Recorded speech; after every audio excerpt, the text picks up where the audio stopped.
So in the last two episodes of this series, we learned that Lee Petty would sweep NASCAR's first two seasons and would be an instant Hall of Famer.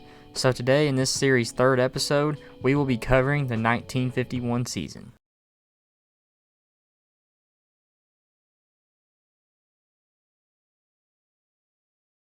In NASCAR's third season, we would only have 6 full-time drivers: two-time defending champion Lee Petty, Tim Flock, Herb Thomas, Fonty Flock, Lloyd Moore, and Frank Mundy.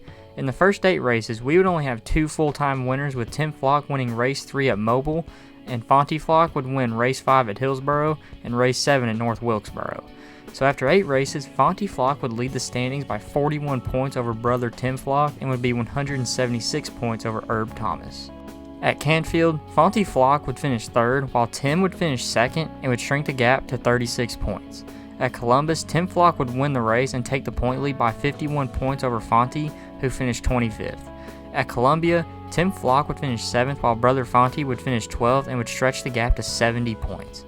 At Dayton, Tim Flock would finish 3rd, while Fonty would finish 4th and grow the gap to 80 points. Fast forward 3 races to Bainbridge, Fonty Flock would win the race and would regain the points lead by 2 points over Tim. At Pittsburgh, Fonty Flock finished 36th, while Tim would come home 37th, and with Herb Thomas winning the race, the championship picture would end up being a 3-horse race between the Flock brothers and Herb Thomas.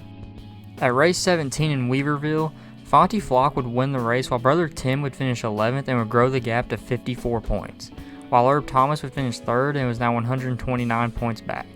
At Rochester, Fonty would finish 14th, while Tim would not participate, would now be 185 points back, and Herb Thomas, who finished 15th, would move into 2nd place and was now 142 points behind. At Altamont, Tim Flock would not participate again and would now be out of contention. Meanwhile, Fonty Flock would win the race, while Herb Thomas would finish 2nd and was now 157 points behind. At Detroit, Flock would finish 35th, while Thomas would finish 57th, and the gap would increase to 203 points. At Toledo, Herb Thomas would finish 5th, while Flock would finish 18th and would cut the gap to 167 points. At Morristown, the gap would be extended to 170 points. At Airbase, shout out to Slapshoes, Flock would finish 4th, while Thomas would finish 6th and would increase the gap to 180 points. At the Southern 500, Herb Thomas would dominate the race and win, while Flock would finish 8th, and with 17 races to go, the gap would be 137 points. At Columbia, Flock would finish 10th, while Thomas would finish 20th and would grow the gap to 168 points. At Macon, Thomas would win, while Flock would finish 4th and would shrink the gap to 148 points. Skip ahead 4 races to Wilson, where Flock would win the race while Thomas would finish 14th and would extend the gap to 202 points. At Hillsboro, Thomas would win the race while Flock would finish 15th and would shrink the gap to 150 points.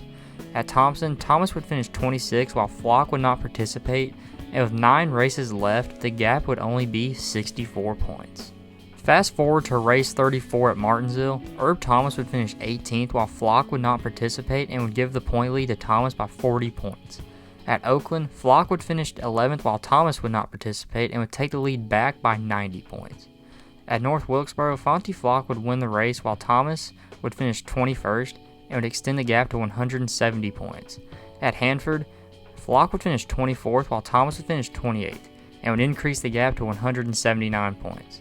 At Jacksonville, Thomas would win the race while Flock would finish 3rd and would decrease the gap to 159 points. At Atlanta, Thomas would finish 19th, while Flock would miss the race and the gap was now only 53 points. In the penultimate race of the season at Jardina, Flock would finish 11th, while Thomas would not participate, and this would give Fonty Flock a 188 point lead, and this would be enough for Flock to lock the championship up a race early. And in the finale at Mobile, Flock would finish 4th, while Thomas would finish a disappointing 21st, and Fonty Flock would go down as the 1951 champion and take away Herb Thomas's first title. So in 3 seasons, the results would be different in all 3, with Lee Petty claiming championship 1 and 2, and Fonty Flock winning the 3rd one in 1951. Also, think about what this would do for Fonty Flock's legacy. Fonty is currently not in the Hall of Fame, but I guarantee you if he had won this championship, he would be a NASCAR Hall of Famer. Well, that'll do it for today. Thanks for watching, and I'll see you next week for 1952.